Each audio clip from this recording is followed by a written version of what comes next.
Assalamualaikum warahmatullahi wabarakatuh. Alhamdulillah wassalatu wassalamu ala asyrafil anbiya wal mursalin wa ala alihi wa sahbihi ajma'in wa ba'.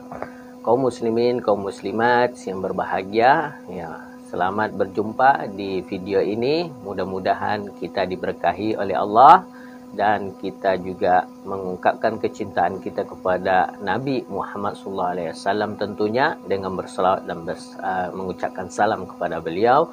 Allahumma salli ala Muhammad wa ala alihi wa sahbihi ajma'in. Bapak Ibu, kaum muslimin, kaum muslimat, kita akan bahas tentang ekonomi dan bagaimana Al-Quran dan As-Sunnah berbicara tentang kegiatan ini. Ya. Kita akan membacakan surat Quraisy, ya, dari awal sampai akhir. A'udzu billahi minasyaitonir rajim. Bismillahirrahmanirrahim. Li'ilafi Quraisy ilafihim rihlatasy syita'i was-shayf falyabudu rabb hadzal bait alladzi at'amahum min ju' wa amanahum min khauf. Shadaqallahul azim.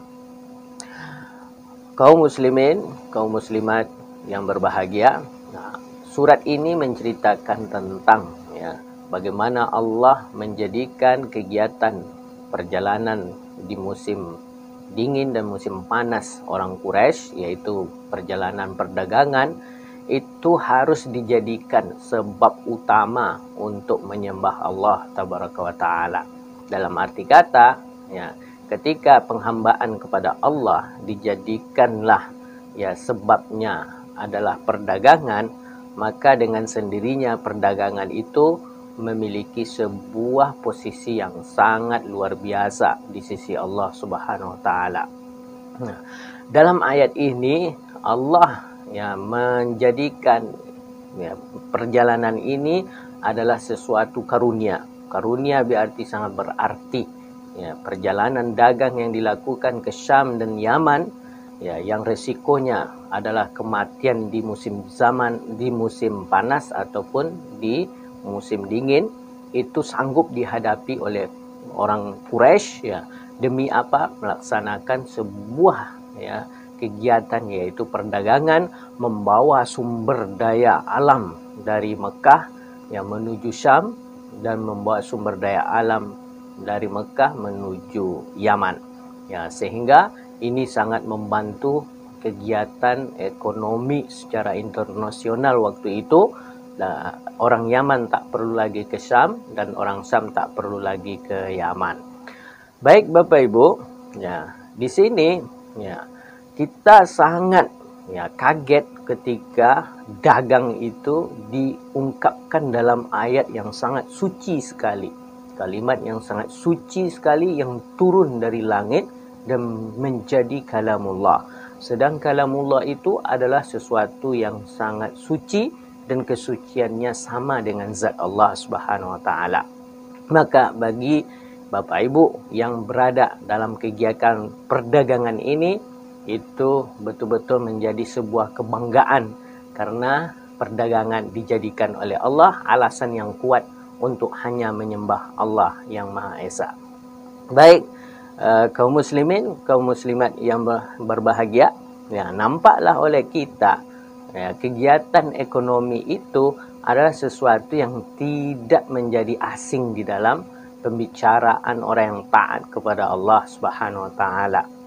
Tinggal kita bagaimana memahami, ya, pesan-pesan Allah, pesan-pesan wahyu tersebut, ya, dan mempraktekkannya dalam kegiatan ekonomi hari ini. Nah, yang pertama kita harus paham dulu apa itu yang dimaksud dengan ekonomi tersebut. Ya. Kita akan menemukan definisi, kita ambil aja satu, yaitu ekonomi itu kegiatan alokasi dan distribusi.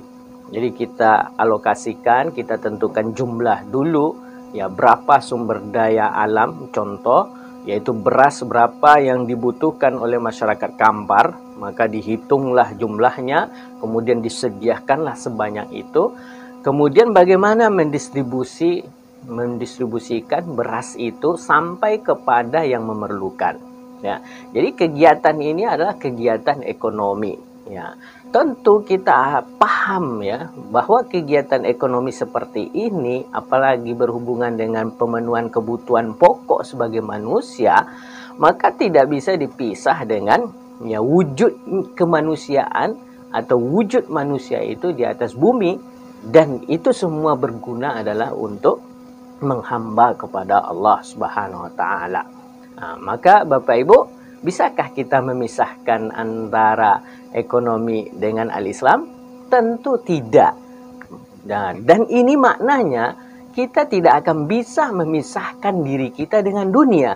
Kita harus lengket dengan dunia, kita harus menyatu dengan dunia. Karena apa? Memang kita hidup dan beramal di dunia ini, dan kebutuhan kita apapun yang menjadi ya pemenuhan kebutuhan kita pasti itu ada di dunia untuk saat kita hidup di dunia ini. Nah, itu kesimpulan yang pertama. Yang kedua, kita harus tahu tentang apa tujuan dari kegiatan ekonomi ini, gitu ya. Kalau di dalam dunia pendidikan kita akan temukan bahwa kegiatan ekonomi ini bertujuan untuk membawakah manusia itu menjadi sejahtera. Ya. Tinggal lagi harus kita jelaskan apa itu makna sejahtera itu. Kalau di dalam dunia konvensional atau orang-orang materialis ya atau orang sosialis ya, mereka akan menerjemahkan sosial sejahtera itu gitu ya, dimaknai dengan apa?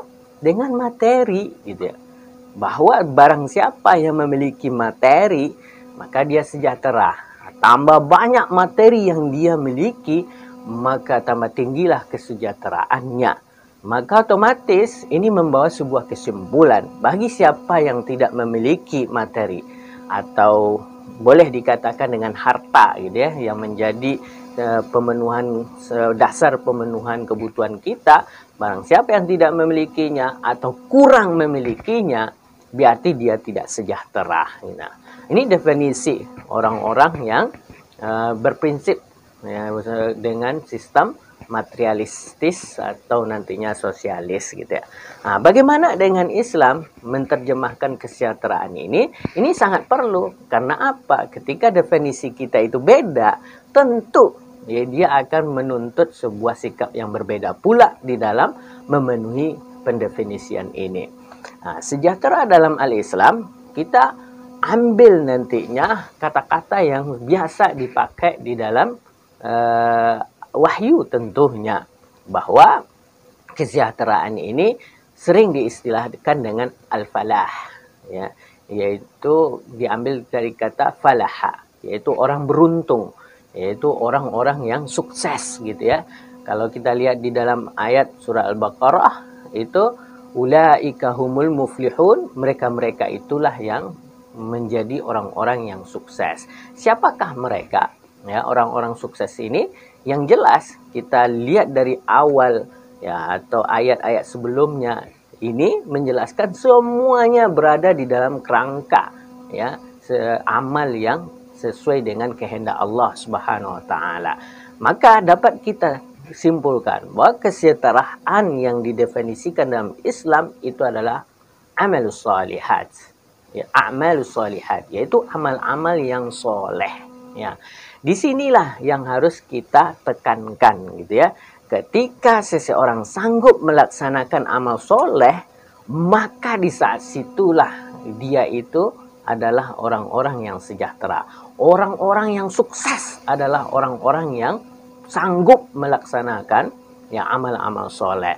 Maka kita fokus kepada kegiatan ekonomi. Siapa yang benar transaksinya, kegiatannya dalam mengalokasikan sumber daya alam, sumber daya manusia, ya, kemudian dia benar pula kegiatannya dan betul pula transaksi yang dia lakukan dalam kegiatan distribusi sumber daya alam dan sumber daya manusia dalam kegiatan ekonomi, maka ini otomatis disebut sebagai amal soleh.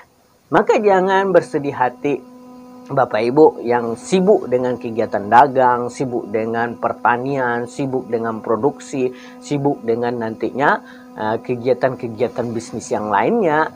yang terpenting Bapak Ibu harus ya pastikan kegiatan itu halal, bebas dari yang haram, tidak syubhat.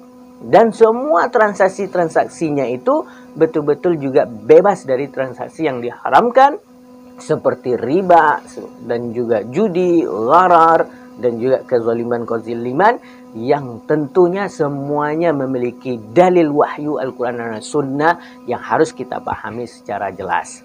Maka tak heran ya Bapak Ibu bahwa kegiatan bisnis terutama di pasar gitu ya, itu betul-betul sesuatu yang sangat dikontrol di dalam ya pemerintahan yang taat kepada wahyu Allah Subhanahu wa taala.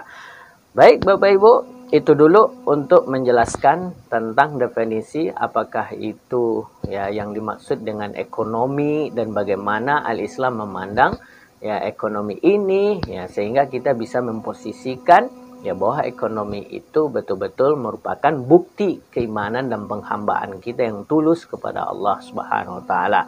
Mudah-mudahan Allah memberkahi. Ya, lebih dan kurang mohon maaf. Billahi taufiq wal hidayah. Assalamualaikum warahmatullahi wabarakatuh.